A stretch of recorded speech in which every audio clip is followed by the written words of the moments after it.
Google India, Ankit Gupta, Head of E-commerce and Omnichannel at Bestseller India, and Akash Khatwani, Performance Marketing Lead at ANS Commerce, to share their thoughts with us. So without wasting much time, I would request Vishal to share his thoughts on this one. Vishal, over to you.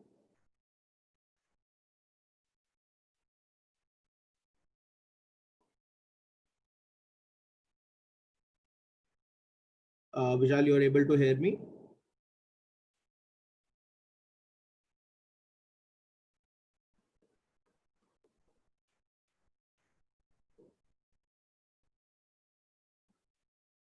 Hello.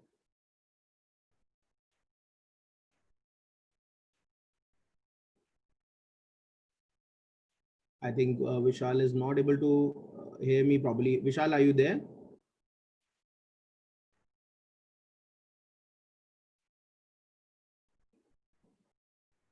I think he's facing some network issue. Let's give him a minute. In case he doesn't join, then we can call him. Hey, Vishal.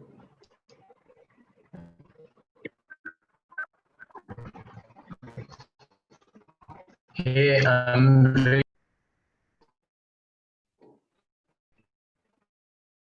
Yes. Yes.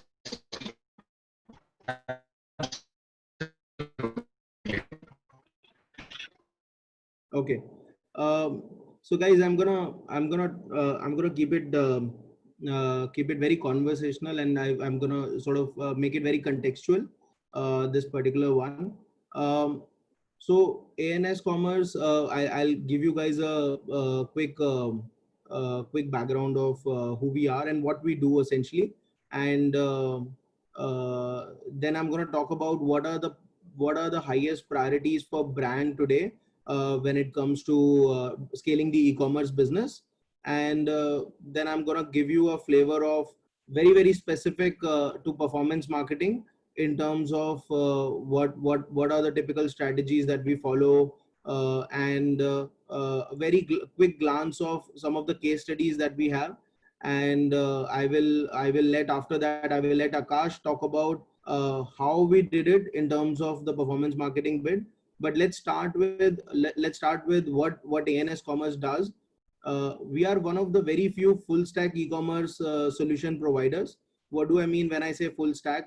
Um, be it your own store, brand store, or a marketplace, you predominantly need four services to power your e-commerce, and we are one of the very few companies out there which does all four of these in-house, be it powering your technology, running performance marketing, marketplace management, or warehousing and logistics. Uh, what we have seen brands struggling when it comes to e-commerce. So when it's brand store, there are certain challenges that brand face, which is restricting to the e-commerce growth, be it hiring the right tech talent, or scaling the business in terms of managing the technology behind the platform, or the complex integrations that are involved when you have to provide a seamless experience to the end customer. And that also talks about how to enable omnification for your brand store. So there's a lot of technology integrations that goes behind it. Uh, and then the coordination bit of working with multiple partners and able to ensure complete synergies and efficiencies of scale working out. Similarly, there are challenges that brand faces on the marketplaces side, be it managing their B2B operations, be it dealing with the multi warehousing solutions, or the reconciliation bit, or coordination with multiple logistics partners, etc. um, what we have done at ANS Commerce is we have tried to solve some of those problems and give a sort of an end-to-end experience for brand. And how we have done that is with these four pillars, which are enabled by product, and an excellent team which is supporting that product. So on one side we have Cartify as a platform, which is a in-house build shopping cart, where it's I mean, I'm going to talk about this slightly in more detail, but that's something which is something that helps brand reach out to their direct consumer.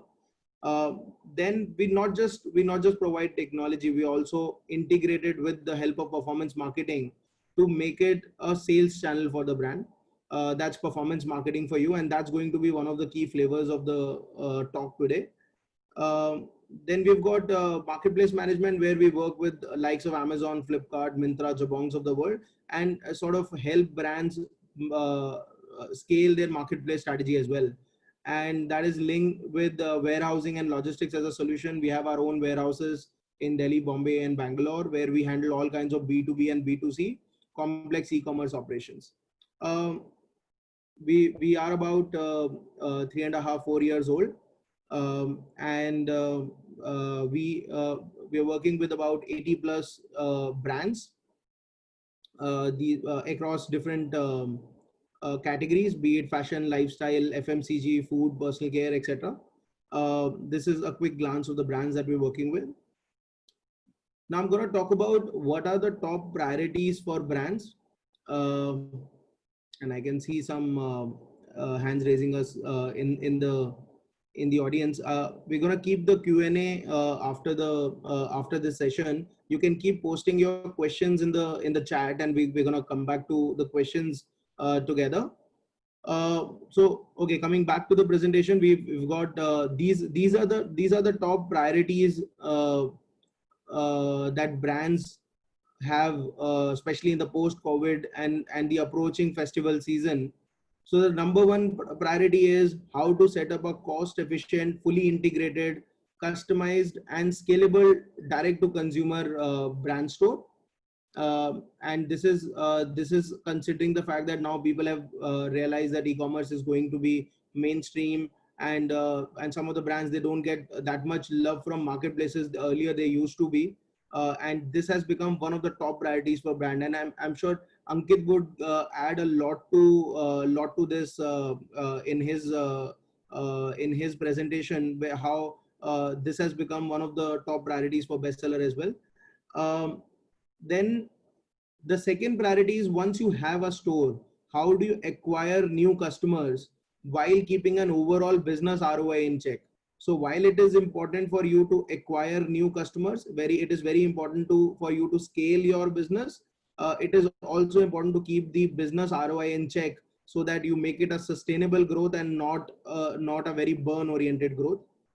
The third bit is, how do you maximize your ROI? So a lot of brands in their journey of brand store reach a stage where they say, hey, I've done a lot of customer acquisition. Now the priority for me is to optimize my return on marketing spends, so that I can make my business more viable. I can generate more profits for me to put back into the business. So that's the third priority for brands who are already on an e-commerce journey, already on a D2C channel journey, have done acquisition, and then the focus is on optimizing ROS. And keep that in mind, that it's a journey, and we're going to talk about that, how this ROS journey plays out. The fourth priority we have seen brands is, how do I increase my repeat user rate? So I have a channel, I spend on marketing, I get customers, but I'm not able to optimize my ROS, because the repeats are not happening, because I'm only focusing on acquiring newer and newer customers. So it's very important to have a repeat user strategy as well in place. Then brands also want an increase in average order value. So they're one of their priorities, how do I make my end customer buy that one extra item, which is going to give me that additional ROS, which is going to make my business more viable. So that's an important priority area for brands. You also have brands which are very focused on their inventory sell-through rates, and that's very important in fashion as a category, where you have limited inventory, or you have inventory, replicating the inventory is very difficult, and you would only want to generate more inventory as your sell-through rate are becoming more and more consistent. Uh, After that, another important priority area for brand is how do I optimize my product discounting? And that's a question we get asked almost every time we do an engagement with the brand.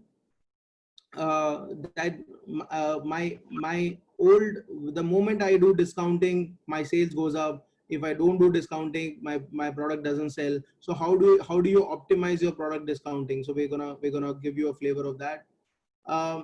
Then the interesting bit, and that's something which we hear nowadays very common, is how do I enable omnification on my brand store in order to reduce my customer delivery TAT and also the logistics cost associated with it. So customer wants faster products to be delivered to them, and omnification is the way for that.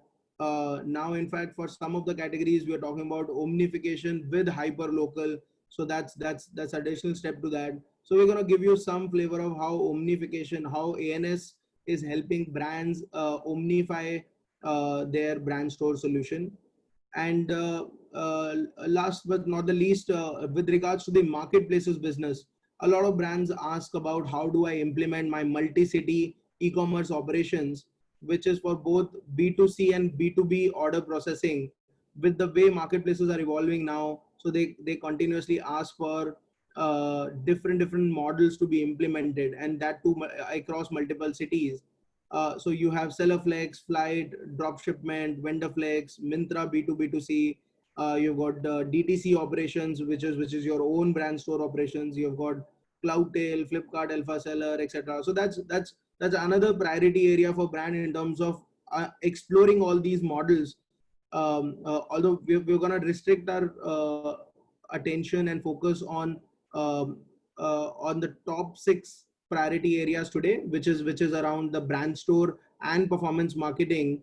But in case you guys have any questions on the marketplace related, we can take that up in the Q&A session. Now let me talk about brand store and omnification for a second. So when I talk about brand store, as I mentioned, one of the priority areas for brands is how do I get my direct to consumer channel created. And what we realize is that more than the platform, it is the understanding of e-commerce, which is very critical when you're deciding which platform to go for or which team to go for. Because more often than not, if you end up working with a technology vendor who doesn't understand e-commerce and who only understand technology, you would not be able to solve some of the scaling issues that you might face when you're building a business out. You would not be able to transform your sites into an omni-enabled site or some of the advanced technologies that are evolving. And keeping that in mind, at ANS Commerce, we have built this platform called Cartify, which is meant for Indian brands. It is scalable, it is secure, it is omni-enabled, it is fully customizable, which is what the need of the brands are at this moment. It is fully secured, and I'm going to talk about each one of those, and especially the omni-friendly bit. Uh, we are probably one of the only platforms which is integrated with almost all omni-channel order management systems out there.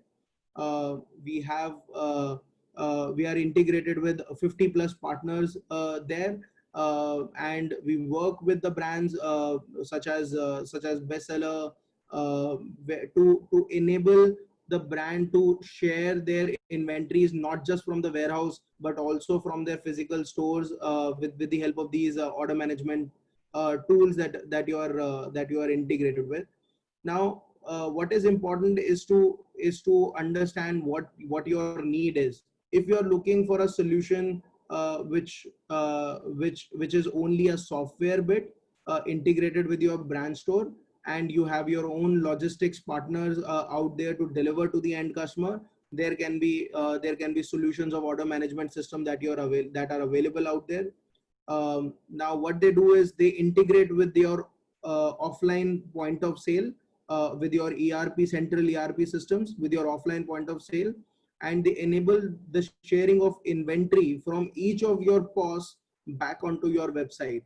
So if a customer comes on the website and makes a purchase, that order goes to the nearest store to the end customer. from where the deliveries can happen.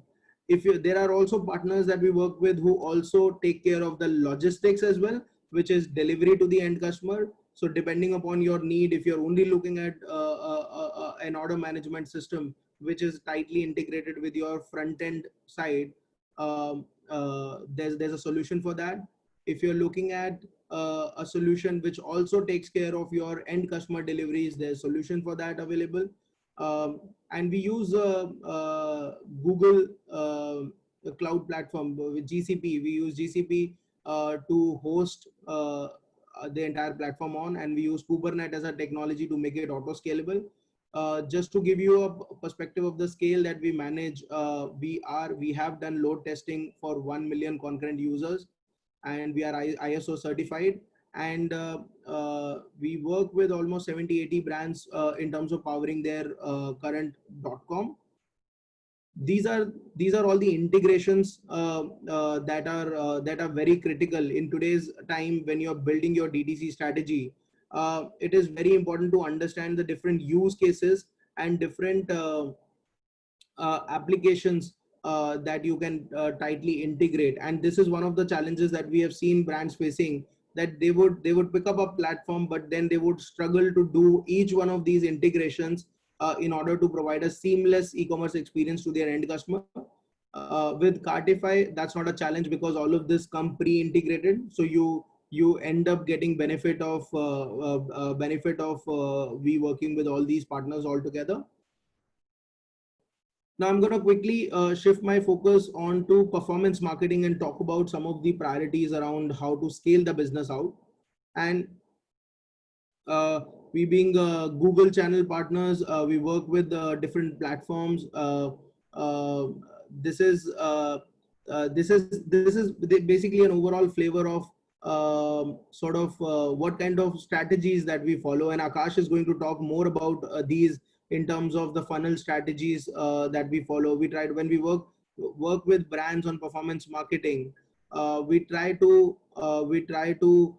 create that into a sales channel by following a funnel strategy where we create a top of funnel, we create a middle of funnel, we create a bottom of funnel, and there are goals associated with each of the funnel in terms of what to show to the customer, what ad format to use, what kind of creatives to use.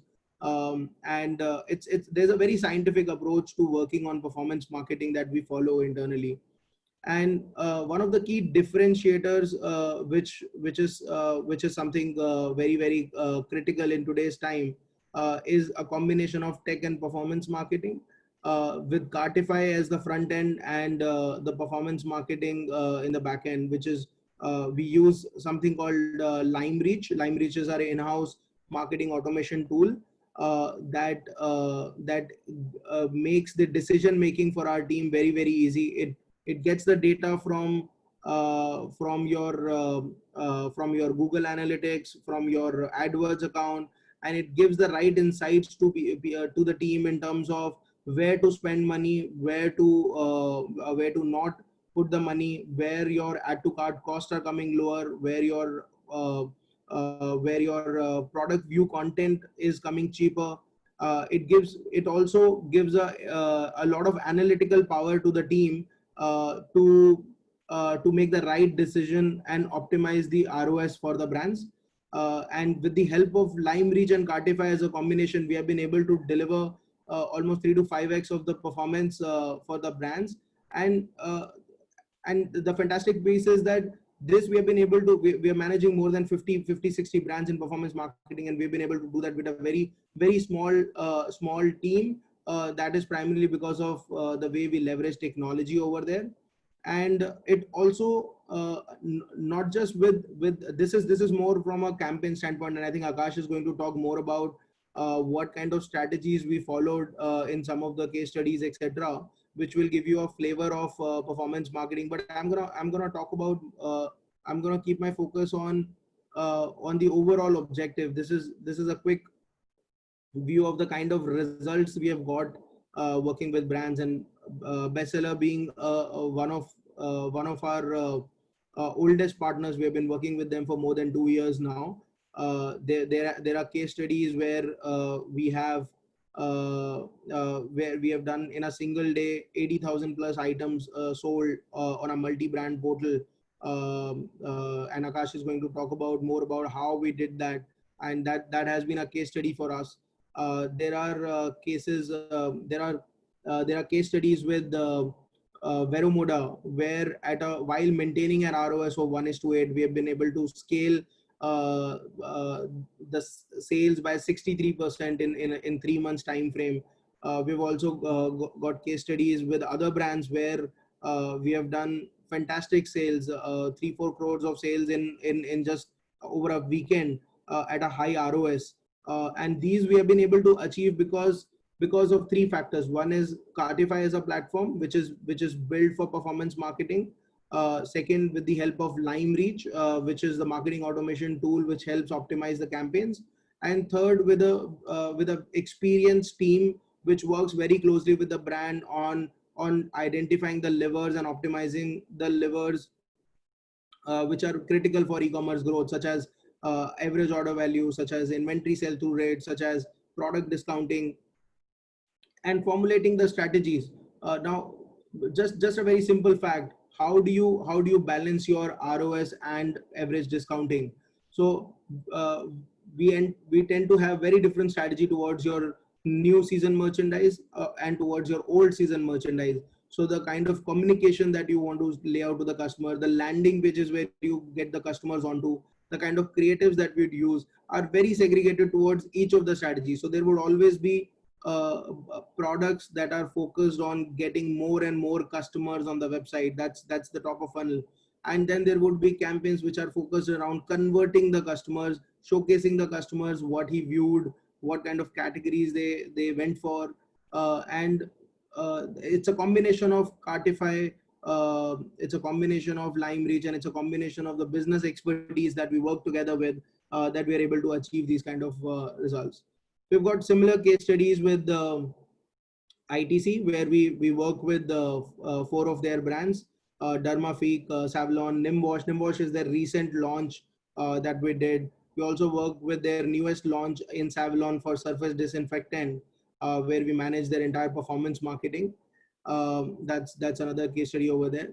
Now, I'm gonna ask Akash to pick up from here and talk in more specifics about performance marketing, and keeping bestseller as a case study. What all stuff we did for them, which resulted in these kind of performances.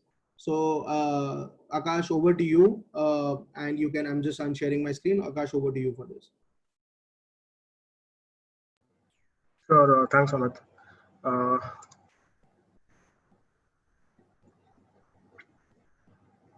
I'm just sharing my screen here.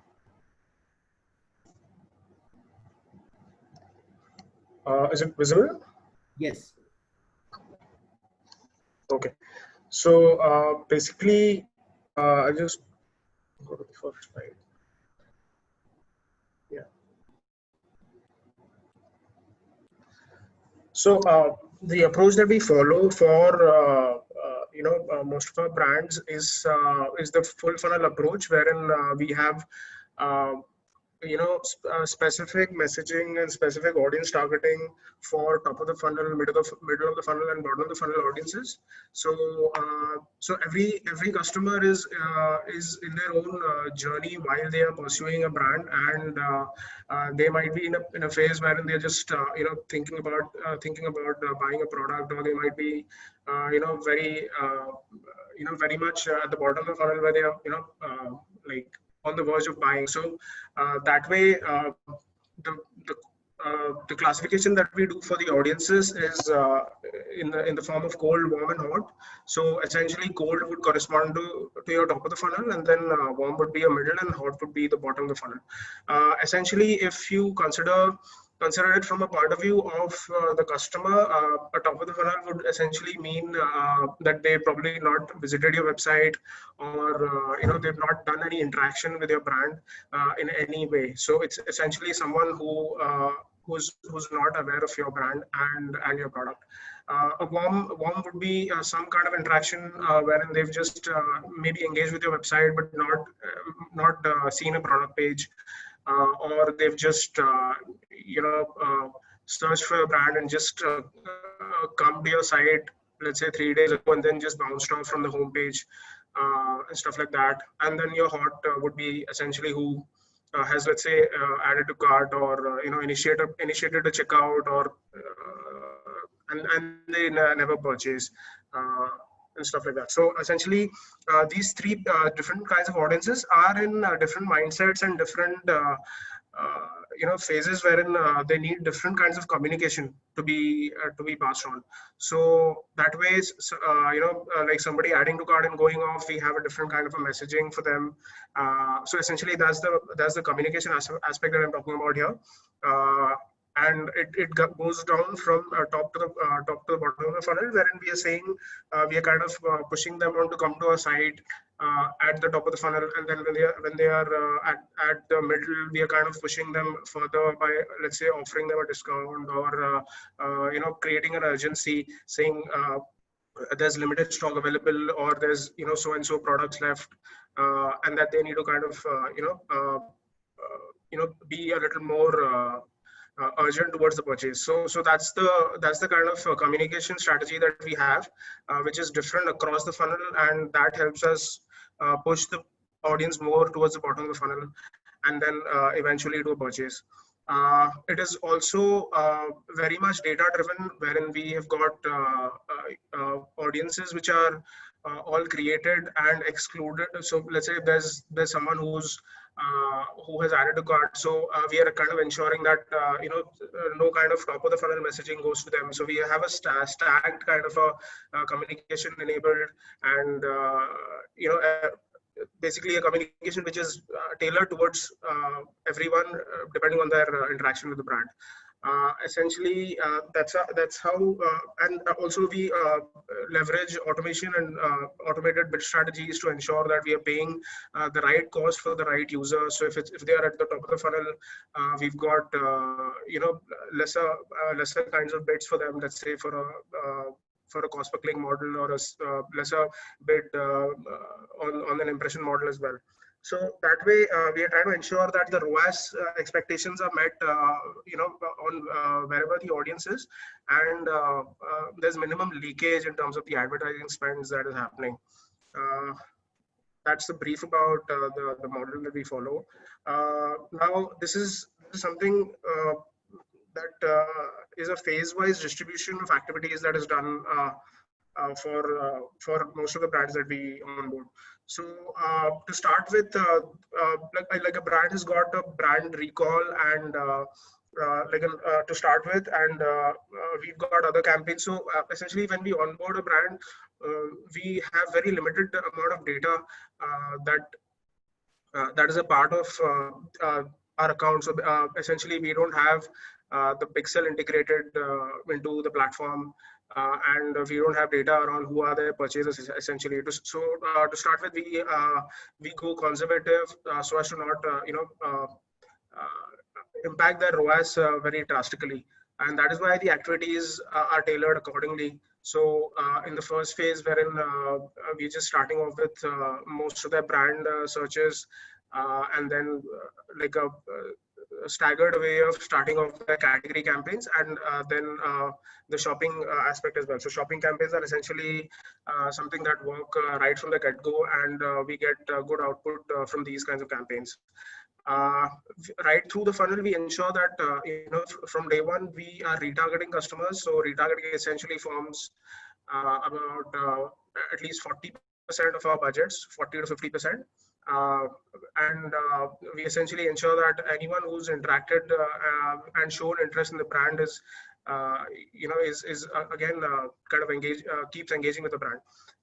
Then we've got a second phase where we are kind of starting to optimize the ROAS and parallelly trying to fill the top of the funnel. So we get that scale. So in the second phase, we've got some data. So there's other smart bidding strategies like smart shopping that we start off.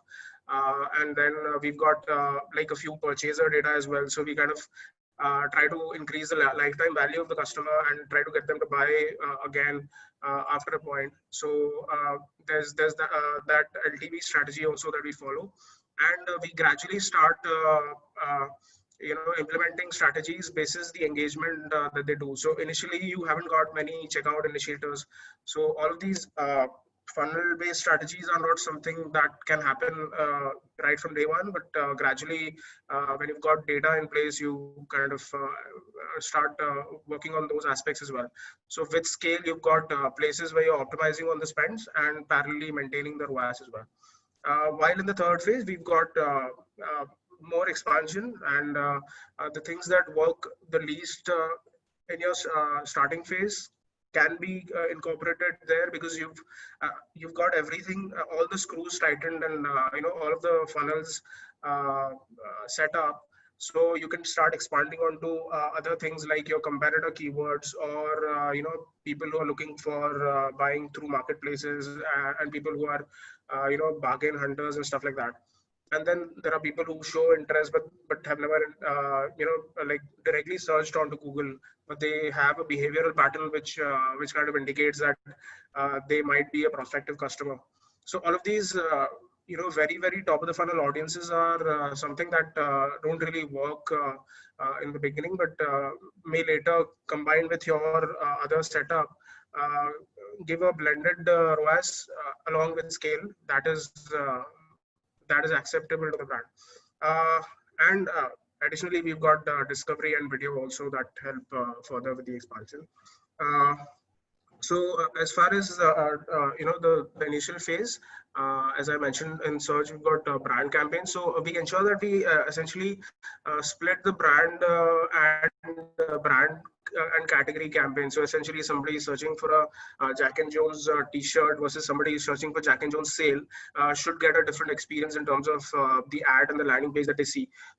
So like somebody searching for a shirt should essentially go to a search page, and all of the all of the category-based keywords have to be excluded from your brand regular brand campaigns, so that there's no conflict happening there. So all these mutual exclusivities are something that are important to ensure optimum bids and performance for your campaigns, which essentially define how your ROAS is going to pan out to begin with. Then you've got display here. So display again, primarily because at the top of the funnel, it's more broad and open. We essentially start off with remarketing, and then we kind of start expanding onto it. So even in display, we've got the tags in place, and the product information, the product views, all of that information is being fed back into the platform, and our ads dynamically, so that way the ads get dynamically generated for each and every user basis their interaction with the website. And in parallel, we've got other campaigns like category specific banners, or basis their product views and websites visits. We've got parallel campaigns running which are outside of the dynamic remarketing. Then the shopping bit is basically, to start with, we don't have data, so we start off with standard shopping, ensuring the feeds and the keywords in the feeds are optimized for optimum performance.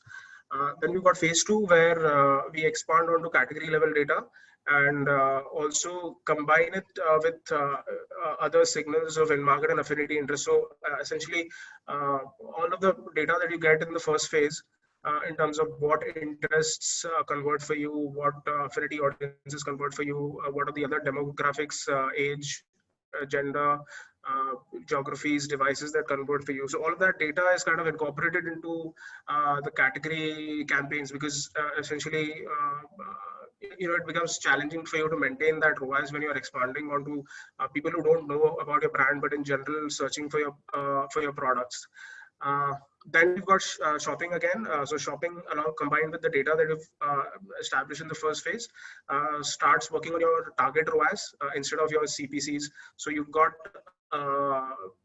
like a scalable model where you are open to spending as much as you want, as long as your ROAS is met. So all of these automated strategies help expand shopping onto other networks like display and video, like your YouTube and your other platforms. So standard shopping, while it works limited to search, your smart shopping is all across the Google inventory. Then you've got display here. So like we start off with very basic audiences with limited data. Here we start expanding onto past buyers, and we also start using the Google Analytics data and push those audiences as well back into the platform. And also obviously optimize basis the data that we get in the first phase. And we also have Gmail here. So essentially Gmail acts as a complement to the Google display campaigns, and also to the other efforts that we put in terms of our email and SMS. So essentially Gmail, so these are the ads that appear in your promotion section and can help complement your display campaigns. Then in the third phase, this is the expansion phase and the final phase wherein you're going all out and you're targeting anyone and everyone who's even remotely, a prospective customer. So here you've got competitors, competitor keywords, and optimization on other data points, and you've got custom affinity and in-market audiences, which appear in your other data like your brand campaigns or Google Analytics, and we've got other retargeting campaigns. So here we are completely have a full funnel retargeting approach as well, where we are customizing the messaging for people who've added to carts in the last 3 days versus last 7 days versus last 14 days and stuff like that. Then we've got these other campaigns like discovery and video, which are essentially covering larger inventories like your YouTube feeds and your Google's homepage and Gmail and stuff like that. So yeah, essentially this is the phase-wise planning and approach to ensure optimum ROAS at scale for each of our brands. Now to follow with this, we've got case studies here. So we're covering a couple of bestseller brands here, starting with Bermuda. So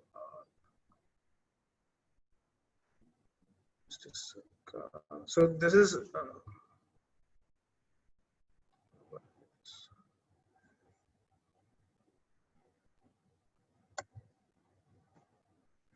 so here we achieved 63% scale with the same ROAS in a span of 3 months when we onboarded Bermuda. So we were at about 9 ROAS when we started, but the scale that we got by month 3 was 63%.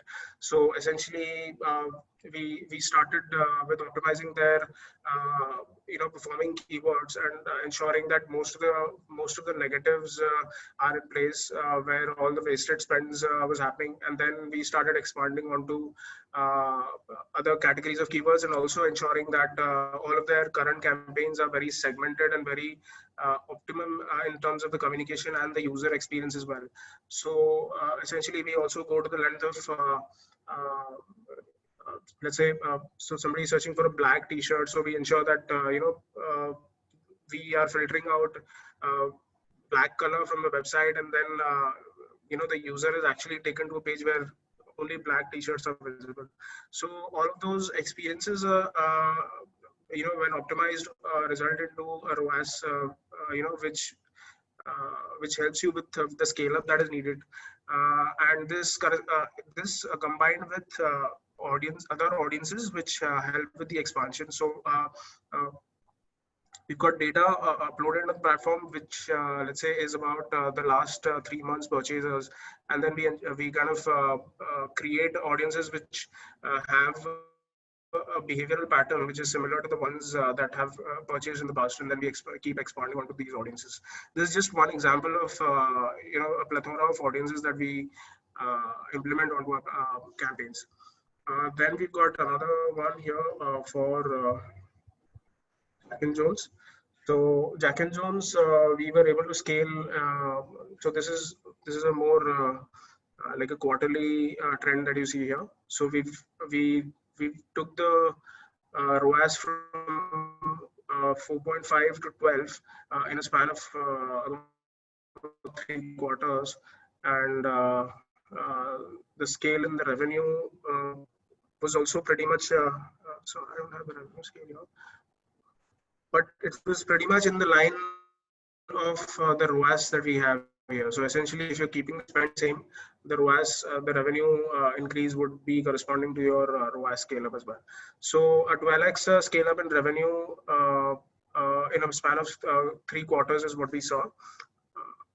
And here we've got so essentially here what we did was that we started using the data that we got from GA. So whoever is kind of, let's say, spending more than 3 minutes on the site. So essentially we have benchmarks for every brand that we have in terms of the engagement that the users do on the site. So if we say that an optimum user for a purchase requires this much time to spend on the site, or this much these many pages to visit. So all of these signals are something that help us define a convertible user, and all of this data and then push back into the platform for us to figure out which users will convert and which won't. And then all of these filtering kind of helps us get to the optimum conversion rates and ultimately the ROAS. We also ensured that basically, as I mentioned in the first phases, we've got stacked remarketing here. So anyone who has added to cart has a different messaging. Who's who's viewed a product has a different messaging, and accordingly the different products that they view in the ads and stuff like that. So these were the ones, the case studies basis how we when we onboarded the brands, and this is specific to the Super Saturday, which happened in July. This is a more recent event here, and essentially what we do here is we start building up a set of audiences before the event itself, because this being a very big event, we ensure that we gather interest like about 4 to 5 days before the event, and we start with other engagement activities like roll the dice. So we've got people rolling the dice, and then depending on it's a very random kind of a game where you get an additional discount of up to 15%. So there's a level of enthusiasm, excitement that is created amongst the audiences, and that kind of ensures that we get the maximum number of users participating right on the day of the event. So additionally, we also have a wish listing activity happening right before the event day. So one day before the event, people start wish listing the products that they would want to buy on the event day. So all of these activities start building up that heat for conversions on that event day. And parallelly, we also have these audiences pushed into the platform. So anybody who's doing a roll the dice or who's adding to wish list, is all these audiences are actually giving us signals as to who we can reach out more apart from whoever is converting here, and helps us right on the event date to ensure that we are maximizing the output on that day. Parallelly, there's a huge traffic coming on the same day. So the tech team is ensuring that whatever limits that we've kept in terms of the pressure that the website can take is also kind of ensured that it expands. And we have urgency points on the website, like we have a timer placed saying these many hours left for the sale, and similar urgency points created in ad copies and creatives as well, to ensure that the output on the same day is maximized.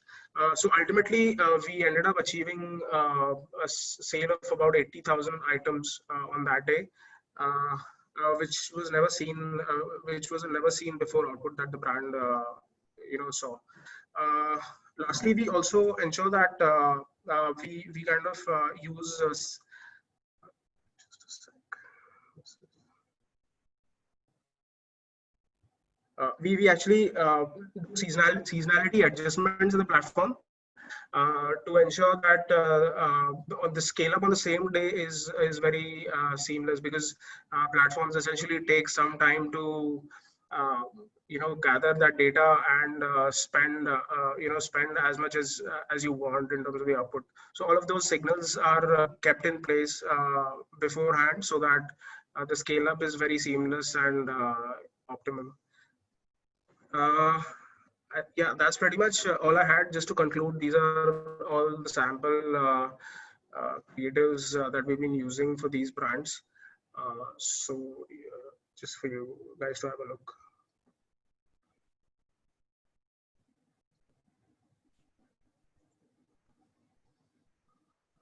Okay. Thanks, Akash. And creative do play a very, very critical role in your performance marketing strategy. With that, I will. I think Vishal is back with us. He was facing some network issue. So I'll hand it over to Vishal to give Google's perspective on things. Vishal, over to you.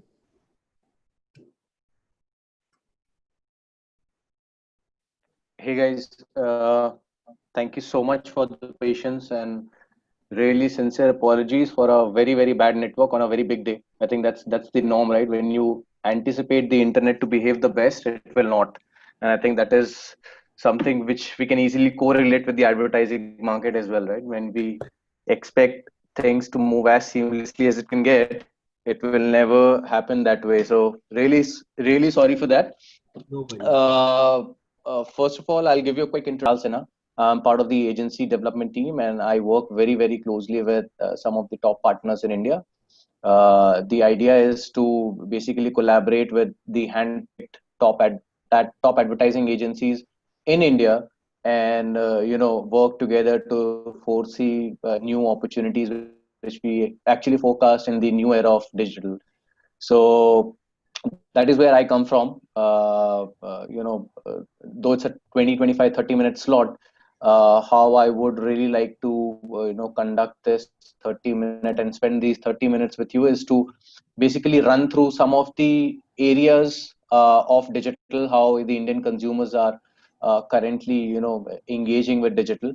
And, definitely want to have a quick round of understanding of what your so I actually want to understand what is that one thing that takes you to digital, and what is that one inhibition that basically arise when you think about digital. And maybe you can use your chat box for your answers, so that end of the presentation we also collate some of the feedback which I get from you and hear from you, which is very valuable from a Google standpoint as well. So this is from my end. I'll quickly check again if my audio is fine, and I'll what probably do is switch off my video to ensure that the transition of the slides are a little better. Is that okay? Yeah, perfectly fine, Vishal. Your audio is completely clear. You can turn Great, on. great. I will quickly share my screen. Just give me 1 second.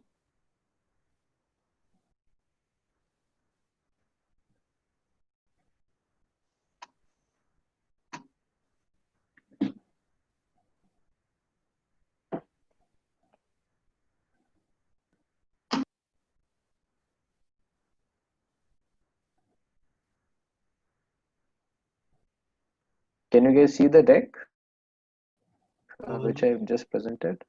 Not yet. Okay, it's still loading. Yes.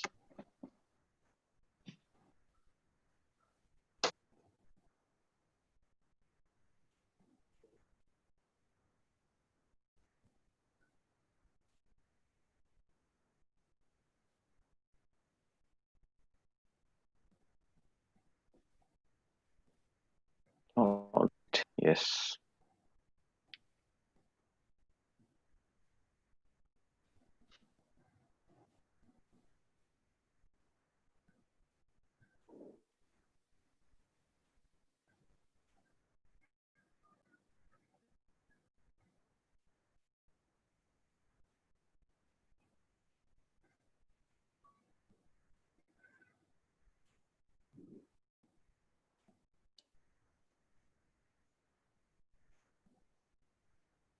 It still hasn't come yet, Vishal.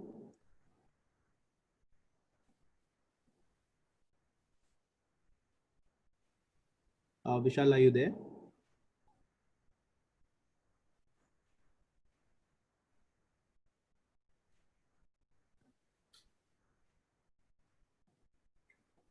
I'm just figuring out why is it not loading, because I can see it on my screen. Just 1 second. Okay.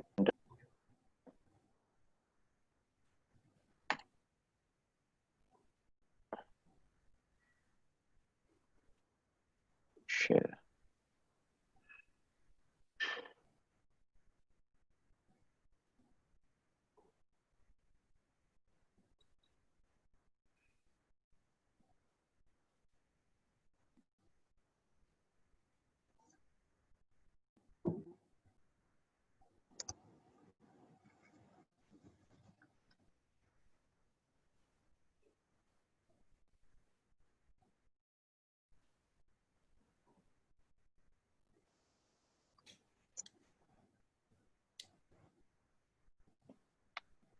Yeah, something is coming up.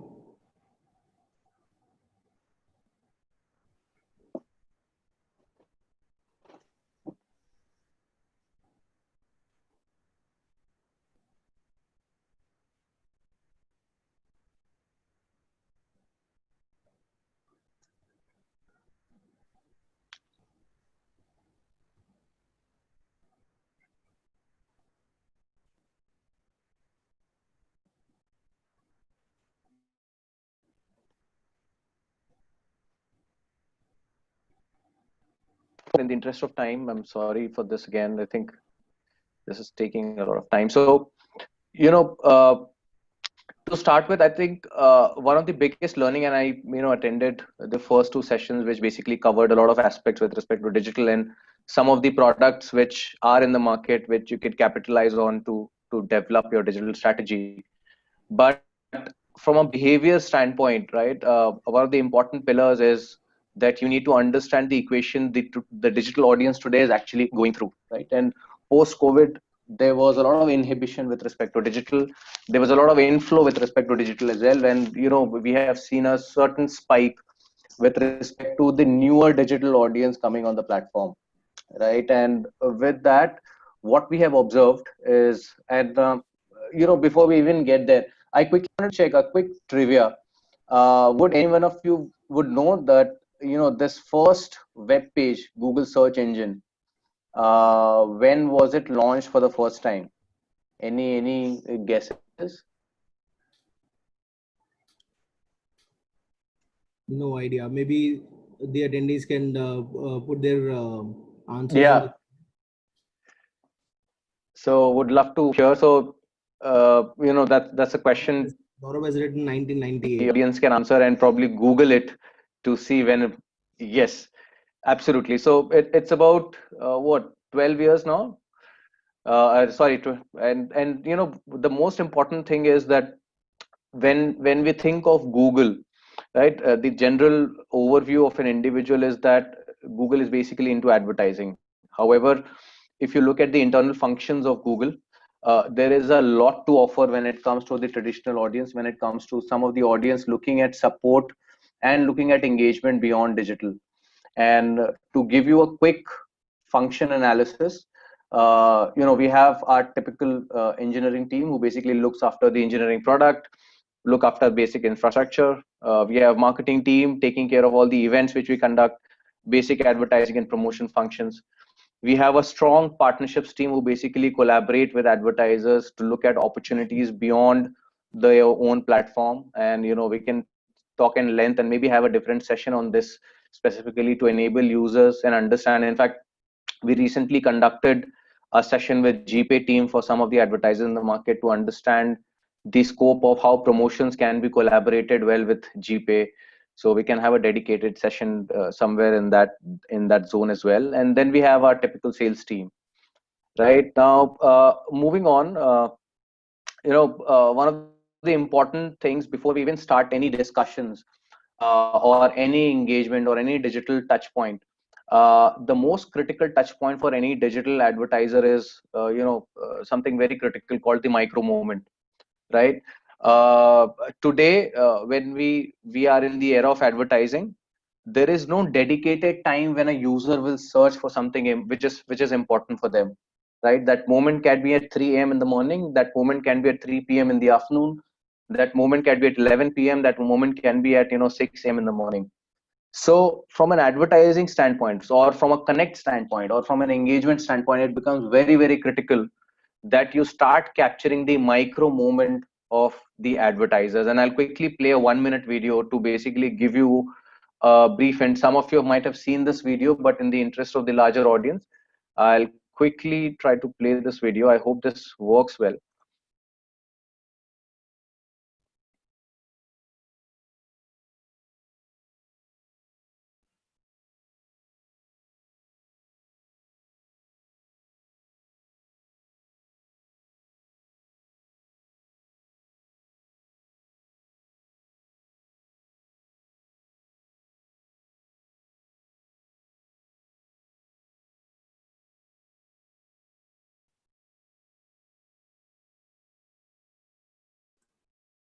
Vishal, we are not able to hear the video's audio. The audio is not there? No, audio is not there. Just 1 second.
So, short video basically capturing beautifully that the moment can be at any moment, and are we there is what we need to really figure out. And it's an individual introspection.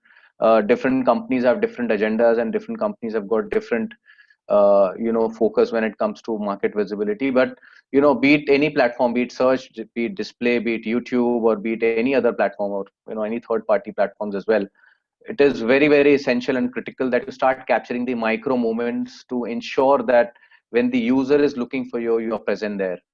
So that's what it talks about. I'll quickly move. Now, I've already shown this, but if you look at the digital interaction for a user today, it is more than 150 times a day, right? And some of you, when I met some of you about a year back, there was a huge favorism. I call it favorism because when I used to have a direct meetings with the advertisers, they were absolutely inclined when it comes to some of the traditional form of advertising. And they said that, what, television is something which has really given us viewership. Print is something people really capture a lot of information, and they grasp that data. Hoarding mode had been all-time favorite, but with certain change times, and I call it the new normal now, post COVID, what has happened is that a lot of new advertisers, also a lot of new users, have moved to digital. And what it has opened up for you or some of the advertisers sitting in the room is that you have a 150x of newer opportunities present in the market to actually showcase what you have to offer to the audience. So just a data point to keep in mind, that when you compare a platform was X versus platform Y, what you also have to see parallelly is that the platform I'm comparing, what is the opportunity size, and what is the opportunity of me serving a specific message to the audience, right? And there's a very famous saying which says that mobile phone is the first thing you check in the morning, and mobile phone is the last thing you touch at night as well, right? So are we capitalizing on that platform enough is what we have to really dig deep into, and understand that. Moving on, I think the summary of the entire conversation is that we don't go online, we are not living online, and that is what we have to really inculcate into our culture and understand it and bundle it into our marketing strategies. uh, I spoke about micromanagement, micro moment, and micro moment is, it's a simple pie chart which represents that when you're talking about micro moment, you have to amalgamate three key pillars of a user. One, the intent, right? When somebody is searching for you, he has the highest of intent when he's looking for you, right?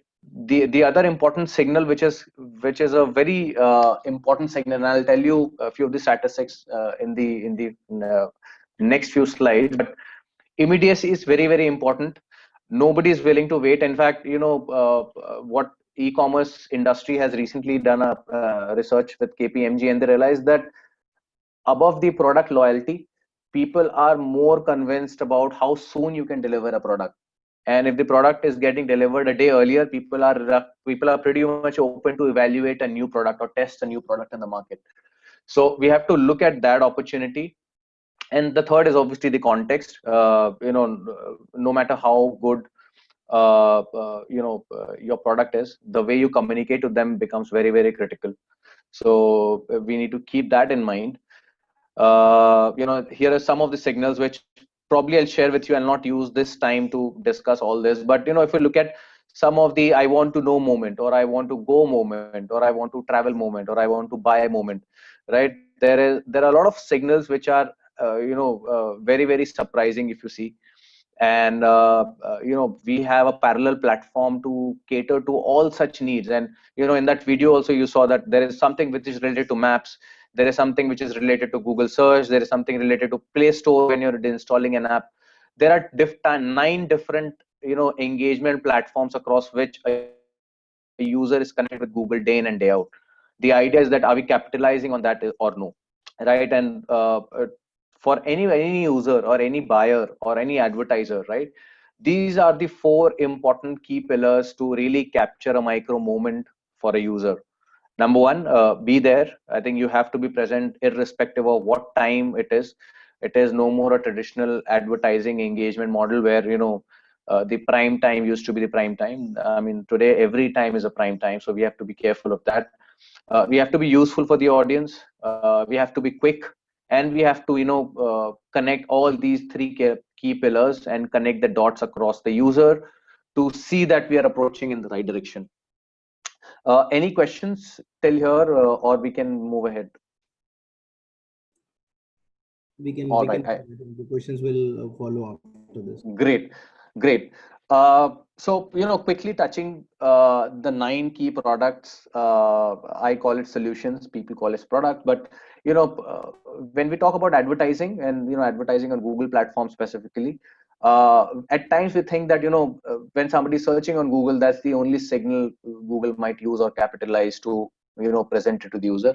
I think beyond affinity, there are 9 different touch points with a user base of more than 1 billion users, which Google use in its analytics and ad serving capabilities to ensure that we are actually capturing all right signals before we serve an ad. So I mean, I'll not go into each individual product, but tomorrow, if you want to really serve an ad to somebody who's probably staying in a certain area, has been watching cricket news recently, is an avid traveler, right? I mean, we think that the affinities or the search you have done in the past is the only way you get you're served with an ad, but that's not true. There are about 9 more signals. In fact, across 9 more platforms, there are about 1,300 signals which Google capture to ensure the usability of that and the efficiency of that is maximum. So that is about the engagement platforms. What I also wanted to quickly cover is the Google product portfolio. And I'll not get into product, but from the array of products we have, which I have seen, our earlier presenters have covered. What I'll probably give you an overview is that Google from a product category, there are about, there are hundreds of products getting added every day. There are over 250 products available and growing. So it is absolutely essential. And, if I communicate this from a user standpoint, how do you get access to all this? How do you really understand that what is important for you and what is not? Right. And that is where Google and the agency, and here in this case, ANS comes into picture, who can basically filter out, working with us in the background to understand what is critical for you, or what is that next go-to beta product which can be absolutely essential for you with respect to your advertising. And one way which when we look at advertising, one thing which we definitely put a lot of emphasis on is that the advertiser has to be ahead of the curve all the time, right? You cannot really follow the trend of what others are already doing, right?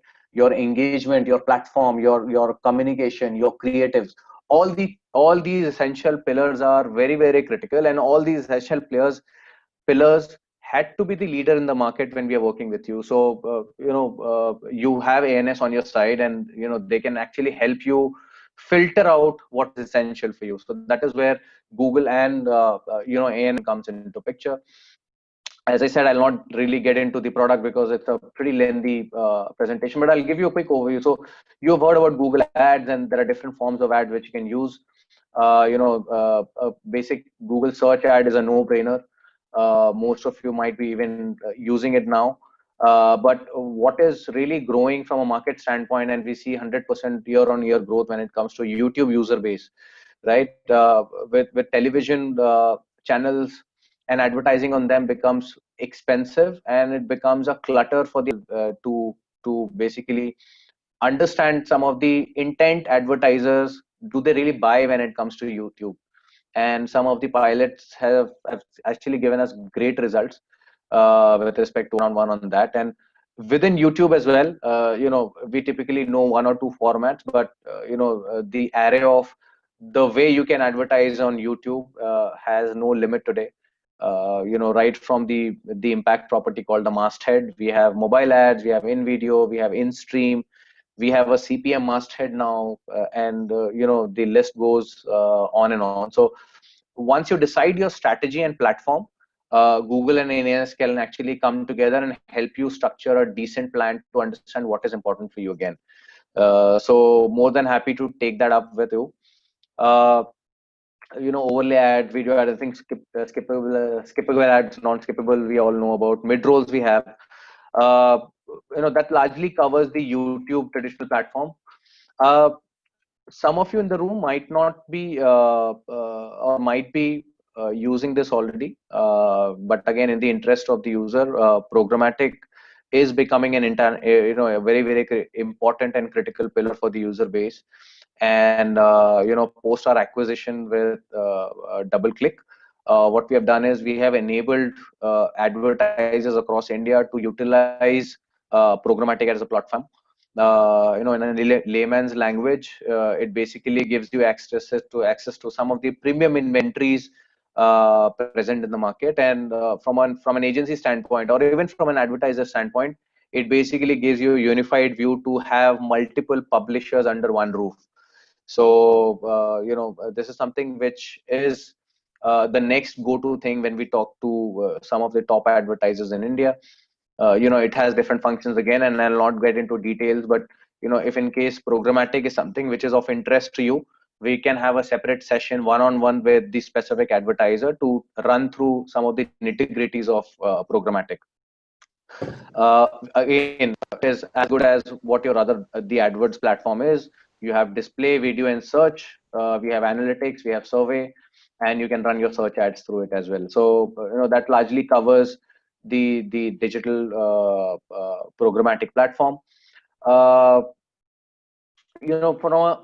a enterprise standpoint, and coming back to what Google has to offer beyond digital, we are working very, very closely with our enterprise teams as well. And some of the offerings across Google Play or Google Cloud, Chromecast, Chromebook, Google Fiber is also part of our digital strategy. So hypothetically, if tomorrow one of you wants to probably collaborate the advertising piece with Google Cloud because they have a brilliant marketing solution, we can have ANS collaborate with you and the other teams of Google to structure a solution which fits into your environment. So we call it as one Google approach.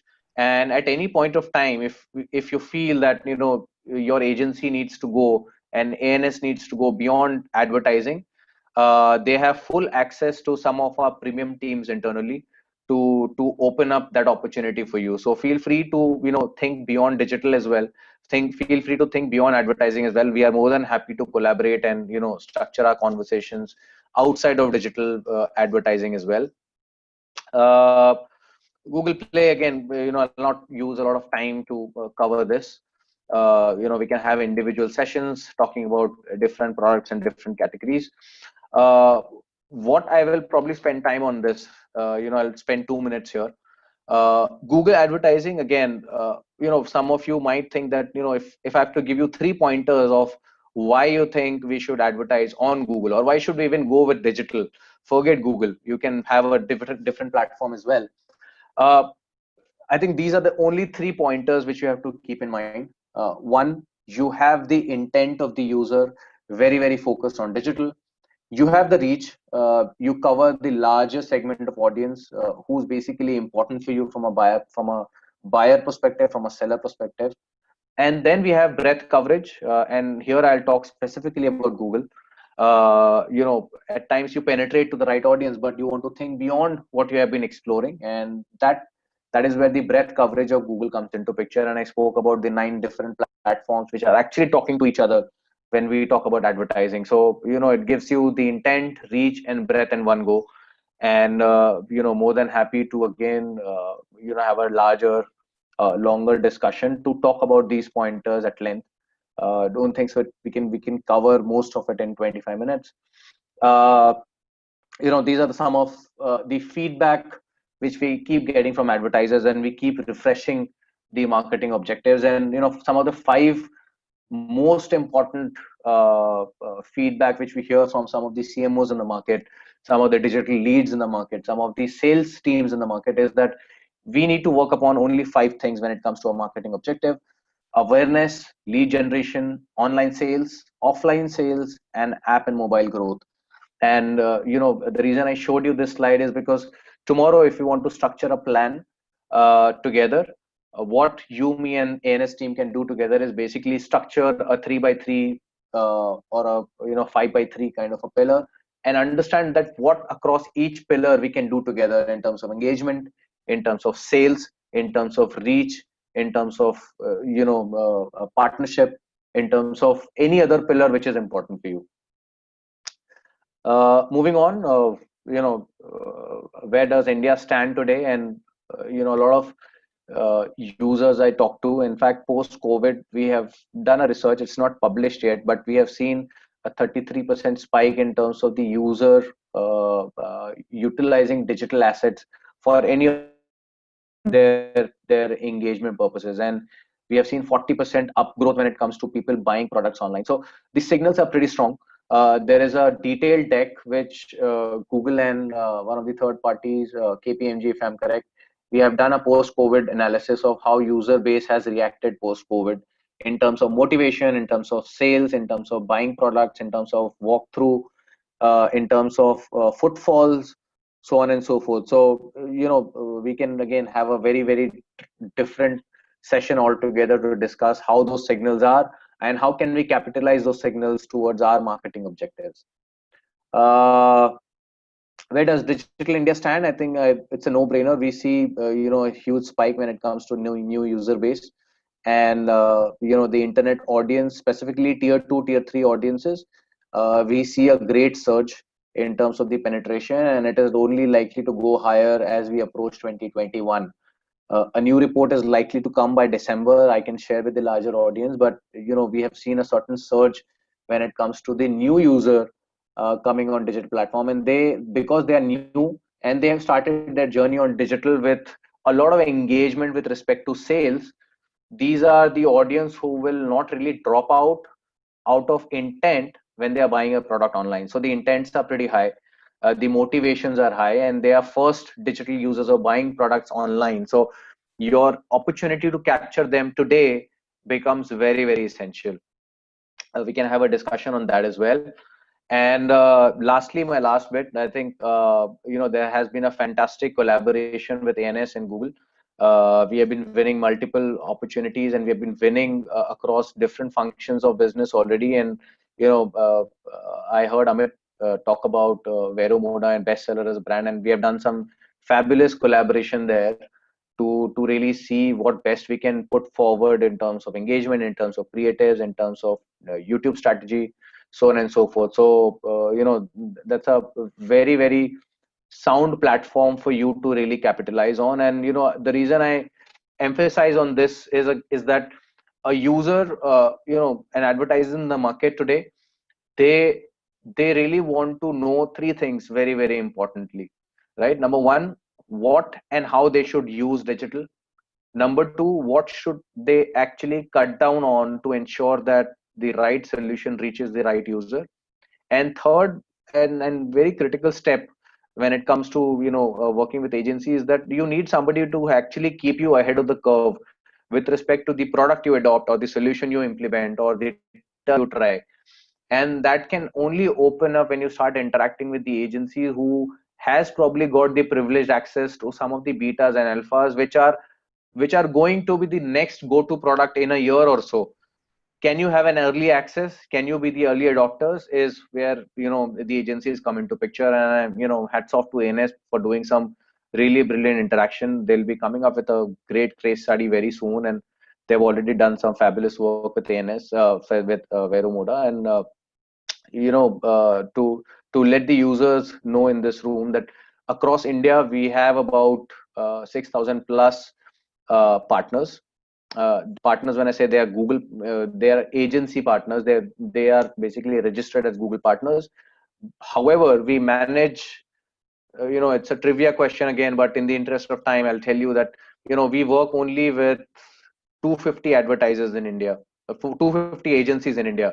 So out of 6,000, only 250 agencies are basically managed and work and collaborated with Google at this point in time. So ANS being one of them, one of our premium partners, they had been in that zone for several years, and they are already doing some great work with us.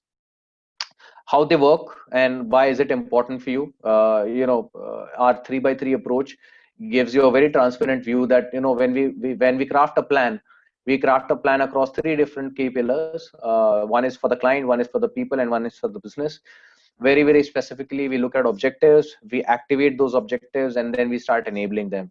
So at times a lot of advertisers come to us, and I'll probably address this in the room very, very transparently, that they come to us directly saying, hey, you know what, I've been working with XYZ agency, but I don't really see them getting their own skill set enabled or enriched in the ecosystem. So do you think we should move the agency, or do you think we should move to some new agency who has been working on their own knowledge base to basically help us implement newer products in the market? And that is where a Google partnership program like this keeps a check on every smaller bit of the agency as well. So what we also do parallelly is keep enabling the agency with respect to a lot of products and beta, so that when they come to you with the product implementation, they are dead sure of the impact of the campaign or the product or the solution, and they also know and anticipate the kind of results you might get in the product. So the enabler is more on the 3-on-3 pillar, and that is how we operate. So kudos to ANS in this, and we are doing some fabulous work. And this is what I largely wanted to cover, and I don't know if I've overshot time, but this is what I largely wanted to cover. More than happy to address any of your questions if I'm still in time. Thank you. Thank you so much. Thank you, Vishal, for this insightful presentation. I mean, we are actually working very closely with Google, and we get all the support and access, as Vishal mentioned, in bringing out the best for the brands that we work with. And this collaboration is something that that is working out for us and the partner brands that we work with. Now, with that, I would like to invite Ankit, who has been one of our partner brands for over years now. And I would like Ankit to share his thoughts on digital e-commerce and what is bestseller doing about this upcoming festive period, and his thoughts on scaling the e-commerce business. Ankit, over to you.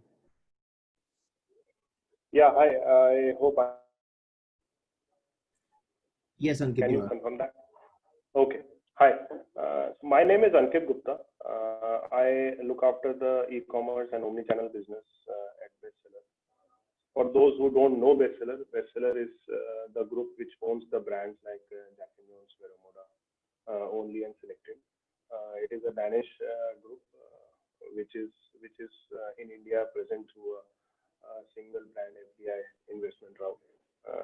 So I have been asked to speak something around what brands are thinking at this point of time. One is obviously the festive season. Second, the way e-commerce is growing, and more importantly, in this COVID era, how are the brands changing or recalibrating their approach when it comes to e-commerce? So I have a couple of slides, and I hope there are some brand counterparts also in the audience. Hopefully, they will agree with the points that I have. So I think as a brand, and I will more talk from apparel point of view, but I think it is mostly applicable on all the lifestyle brands and other brands in the retail sector.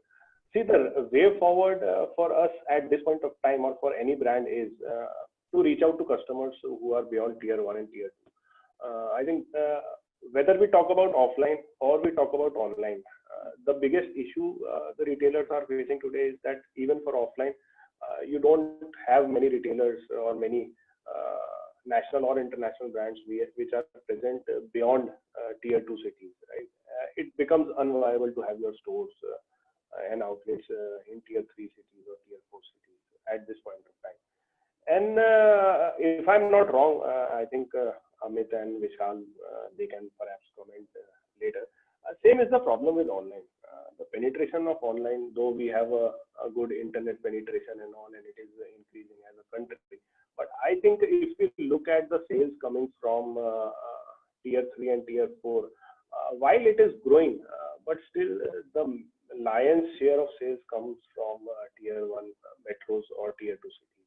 So I think as a retailer, the biggest challenge for us is how do we break this tier 1 and tier 2 limitation and go to the rest of India, which is actually the larger population of India. And I think now the biggest, I would say, issue that was there earlier, which was the internet penetration and the cost of internet or calling, that has more or less been addressed by Jio, thanks to Jio, and in turn by Airtel and Idea. I think that reach is there. The internet is there in every part of India. People are getting to know more and more as they are using either Jio devices or internet. They are actually experience centers. I don't know how many of you know, but the Reliance is coming up with experience centers in a lot of villages where they will kind of train the customer to do online shopping on their behalf. So I think it is just a matter of time. People will, in the villages also, in the remote part of the country, they will know how to shop online because they now have the connectivity. It is only a function of how soon we as a brand can go to the customer and then capture that customer base. So I think moving from there, second is the customer service. And I think it is a wrong word in today's day and age. Customer service used to be something extra which brands used to provide to their customers. Now it is hygiene.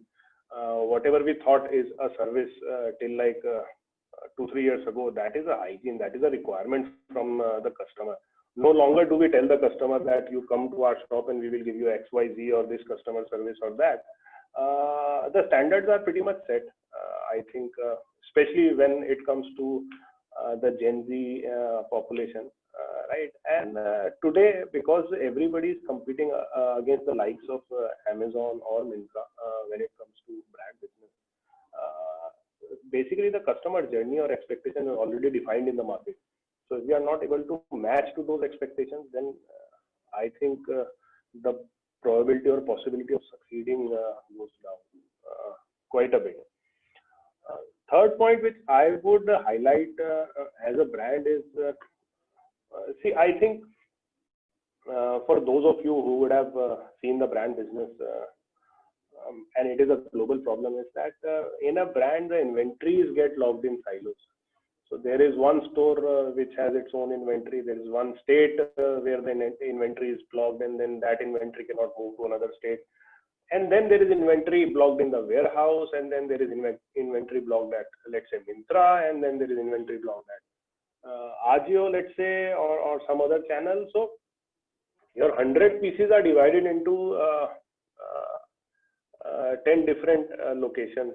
So you will not be able to kind of unleash the power of inventory or see the power of inventory if everything is at one place. So I think as a brand, that is one of the biggest thing that we are looking forward to as a solution in the next few months or weeks, is that how do we unlock these silos of inventory and ensure that our customer gets visibility to inventory across any store in India or any warehouse in India that we have, and whether it be an offline customer or online customer. And I think that is where it will gel into the omni-channel journey that we have been hearing and talking about, which I have covered in the next slide of mine. The fourth point I have over here is mass versus class. And what I mean by that is not from branding perspective, but from a channel perspective. I think we have always worked by channels. There is an online channel, there is a marketplace channel, there is a departmental store channel, there is our own stores for any brand, that is another channel in the company. And I think we are very near towards a point where all these channels will be unified, one in terms of inventory and second in terms of customer. Gone are the days when there was a customer who used to only visit the store, or a customer who only used to visit online. Now I think there could be somebody who gets to know about our brand online, and then they end up shopping offline because they wanted to experience something, or they reserve their order offline. It could be vice versa also, that you go to our store, but you end up buying online, right? And then we have partners also. We have our inventories available at Myntra's, Ajio's, Amazon, Flipkart, and then Shopperstock, Lifestyle. So I think what will become important for any company is that how do you differentiate these channels? Because if everything is available everywhere, then finally it will end up culminating into a point where only one big partner will grow and others will suffer. And we have to actually look at it from the entire company perspective, that how do we want to grow these channels? Because see, every channel has its own advantage. While Shopperstock, for example, I'm just taking a name as an example, or Myntra, they could have the reach, but a brand store will have a very different experience of the entire range. There could be something very specific made for a brand store to showcase the brand equity, brand identity, which might not be there in Myntra, because there people are going to buy a t-shirt, right? But then if there is a specific t-shirt of Jack and Jones, like we have our core range or original range, which people want to, maybe they can experience that in the store. And I think this is somewhat typically applicable on most of the brands. So everybody needs a specific USP why people should go to a particular channel. What will they find different over there, right? Then fifth point I have is, and I think somebody earlier, I guess Akash, he covered the traditional marketing model we used to have, IDA model, which is attention, interest, desire, action. I think we are in time and age where things should not stop at action. Advocacy is really one of the biggest things which I feel is important in this time. You need customers to not only buy your product, but feel good about that product and advocate that product to others, which we can call as a referral program also, review program also. But I think if we have to do things at scale, not all the time can we just acquire customers by spending. So I think advocacy is one of the biggest things which we need to look after at this point of time. Finally, I think all of this culminates into return on investment. If we don't have a return on whatever money we put in advertising or running the stores or operations or online websites, it makes no sense. And I think The only point I will like to make over here is that the return on investment should be at a company level and not at a channel level, because your channel boundaries will go away very soon. It cannot be that we spend 100 rupees in branding at an offline store and that particular store should only give me the ROI. Somebody looks at that ad in the mall and then ends up buying online. So I think we need to have a lot of connection between offline and online, right? So I think this is just a pictorial representation of what I wanted to kind of highlight in the earlier slide, that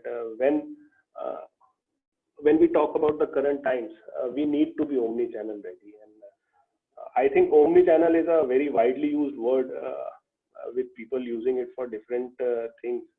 But I think omni-channel means that at least our definition is that there is no boundary between channels. Channels merge into each other. So, for example, somebody could be buying something in one of our stores but returning it online, or somebody could be browsing something online.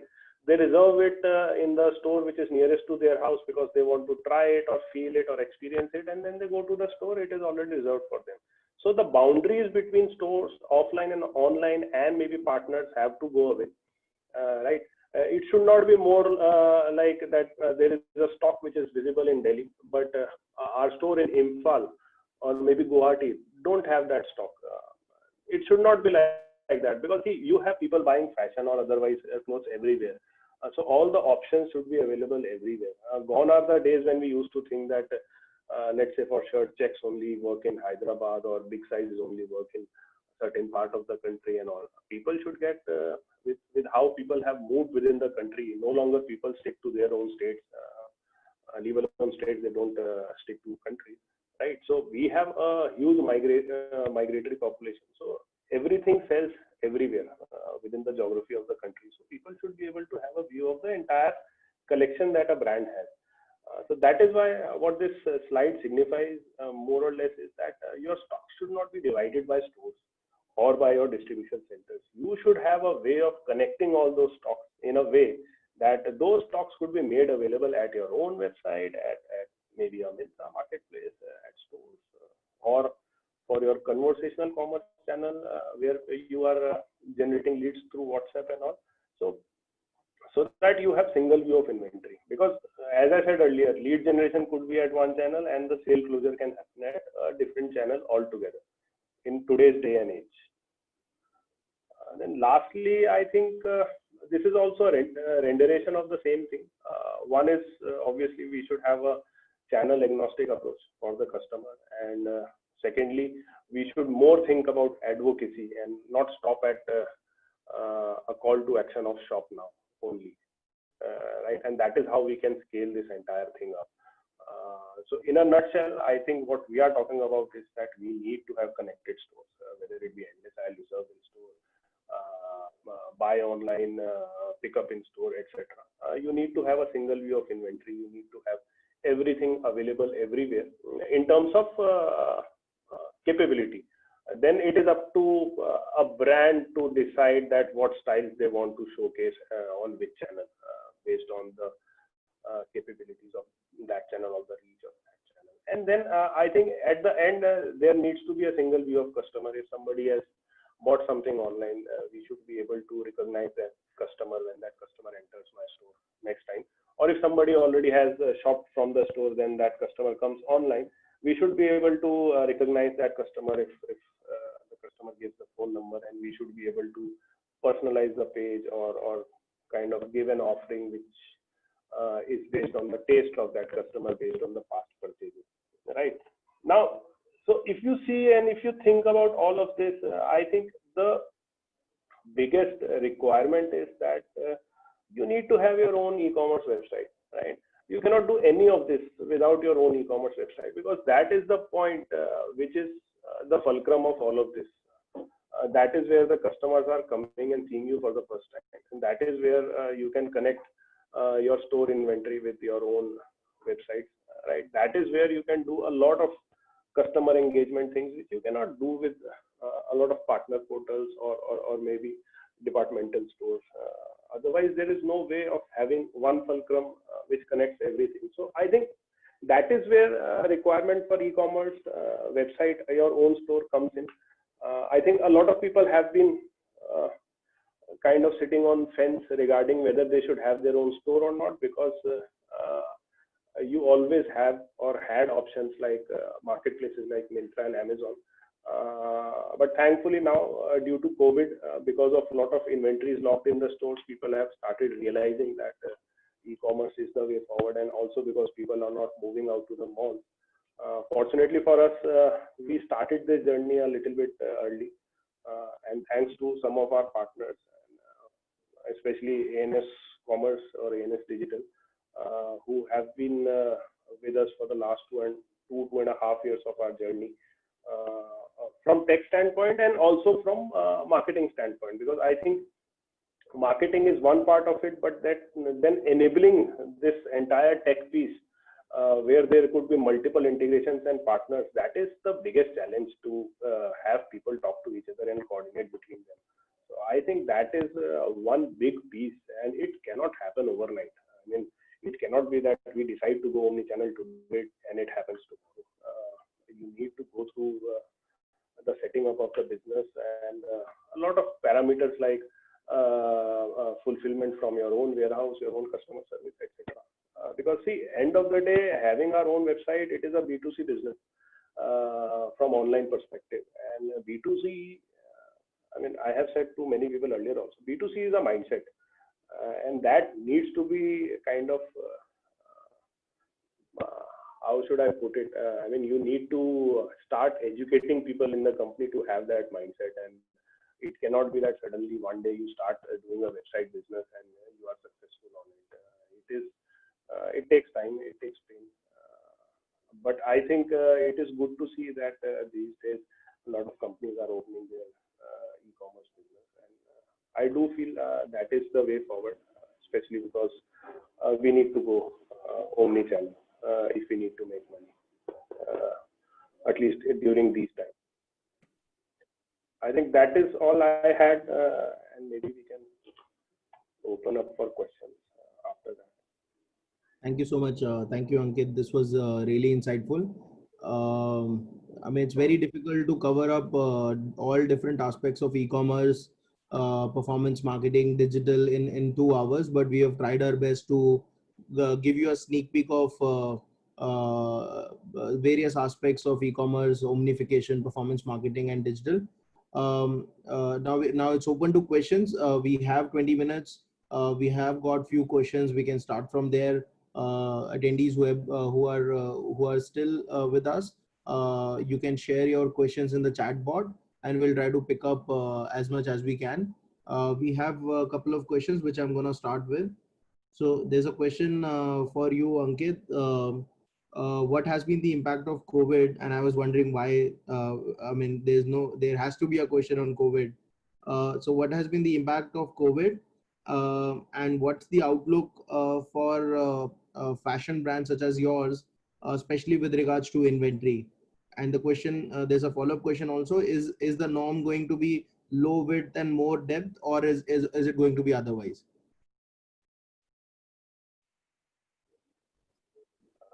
So that's for me, Amit, right? Yes, Ankit. Yeah. Okay. Sorry. So I think I did touch upon this during my presentation. So I think there are two parts of the question. How are fashion brands responding in these times, in COVID times? See, as I said, it was just a matter of time where people had to, or brands had to connect their stores to their websites as well. Because just imagine that you have inventory lying which is unsold in the store, and then there is a customer in some part of India who may be interested in that inventory. Why not connect that inventory online? Now the business side of this is, see, after a certain point you need to have inventories removed from the store to give freshness to the store, and as soon as you decide on that, you have to put those inventories on sale, right? So as a business or as a brand, why should I just go ahead and put something on sale if I have somebody who is interested in buying that fashion? So I think it is just that COVID has fastened the pace of people trying to do this. But I think any which ways we were at the cusp of seeing a lot of developments happening on omni-channel. Just that a lot of people have gone there in 6 months. Ideally, they would have gone, or at the pace which they were working, they would have gone omni-channel in the next 2 years. So it is there to stay. It will not reverse as a trend for sure. The only thing is that it will further improve. It will improve to the extent where people might want deliveries in 2 hours, in 4 hours from a store near their house, etc., etc. for an occasion. It is going to increase only in different avatars. I think the second part of your question was whether brands will go for higher depth or higher width. I think, see, it depends on the structure or the offering of a brand in the market. But if I have to purely talk about it from our point of view as a brand, then obviously at this point where there is so much of volatility in the market, right? Why would any brand want to invest heavily or get tied up into a lot of inventory, which could lead to a lot of unsold inventory with capital tied up in it, right? Better is that we try to experiment more with more styles. We give more offering to the customer to choose from, and then we could see success stories from there before investing into those success stories. So it would be a phased approach, if I can put it like that. Today maybe we showcase 100 styles. We will keep showcasing 100 styles to our customers, and then out of those 100 styles, we will keep reinvesting in those 10 styles which are the best sellers, right? So we will have inventories in only few after testing the market. So what is changing is, earlier in retail industry, a buyer used to have a working where the buyer used to have certain styles in high depth and certain styles just for test. I think today, in today's day and age, we don't have that appetite to block capital beforehand. We would rather test out with the higher width and then only start putting money in successful styles in terms of depth. Got it. Makes sense. Makes sense. And I completely agree with you that COVID has actually fast tracked some of the decision making, which would otherwise would have happened over the next few years.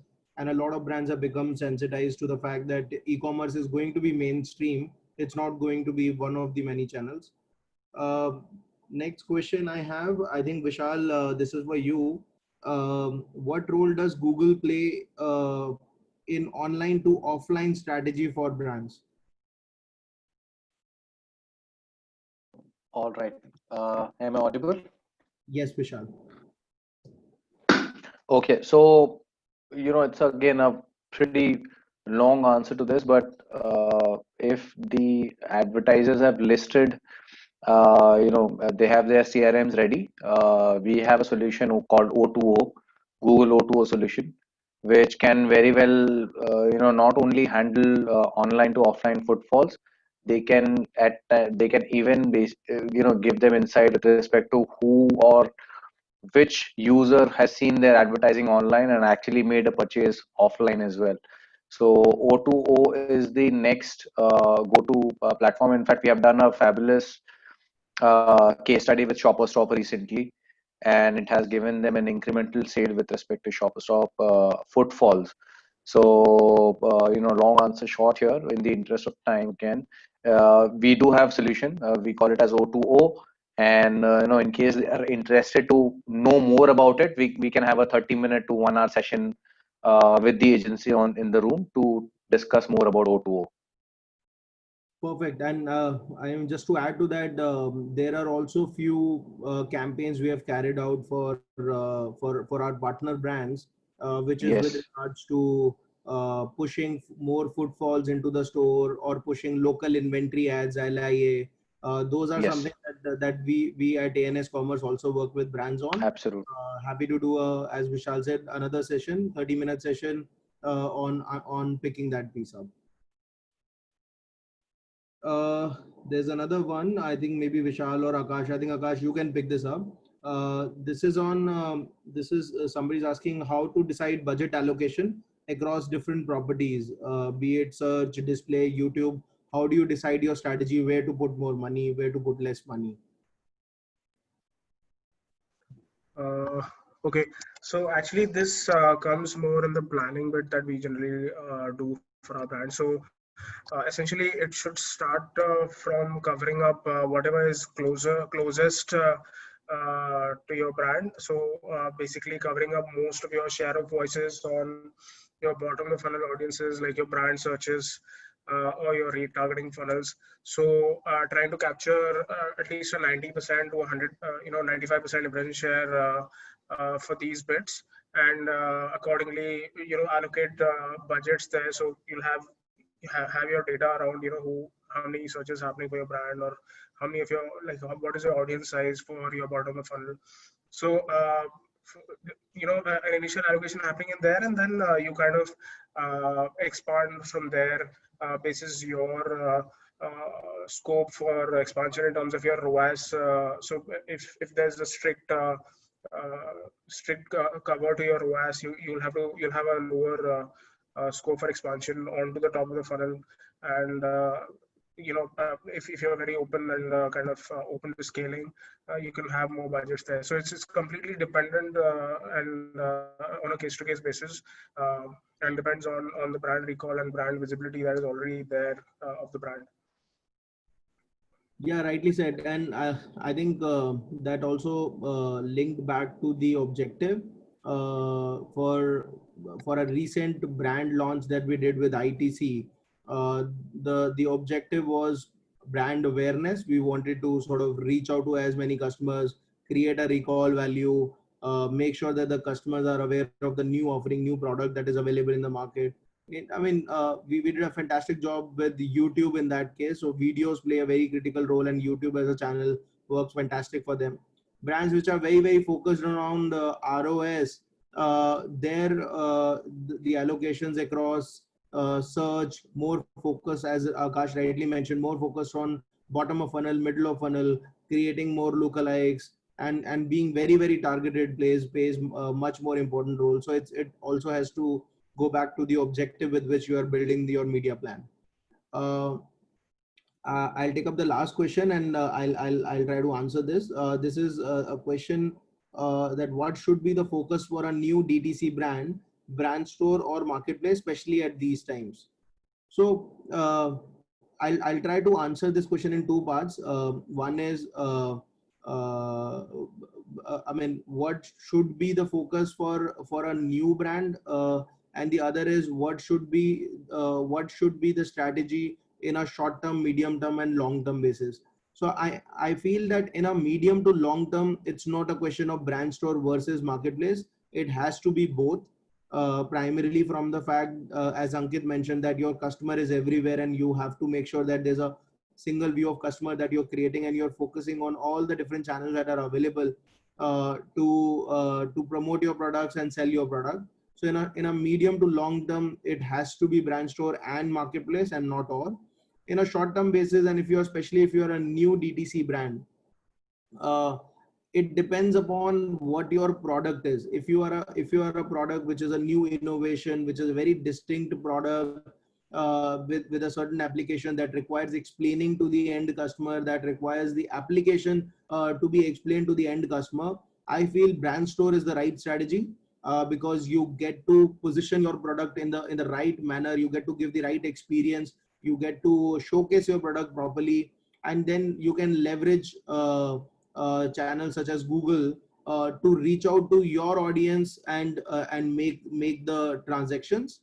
Versus if you are a brand which is for masses, and where the value proposition is more related to the pricing strategy, or something related to a category which is fairly well known, or you are a brand which is now going into the e-commerce journey, you can start with marketplaces to get the flavor of what pricing strategy works for you, to get the first feedback from your end customer in terms of whether your product is being liked by the customers or not. So and that too depending upon whether you're in a fashion category. In that case, Myntra, Amazon, Flipkarts are the likely marketplaces. If you are an FMCG, personal care, beauty brands, you can start with likes of Nykaa. Amazon is category agnostic. That's an evergreen choice. And then focus on fewer channels initially. Get your product and customer fit tested, and once that is there, then you can look at expanding it to other channels including brand stores. So that's my take on it. Awesome. Thank you so much, guys, for taking out time and making this webinar such an interactive one. Thank you, Ankit. Thank you, Vishal. Thank you, Akash. Thank you. And we'll call it a wraps at this time.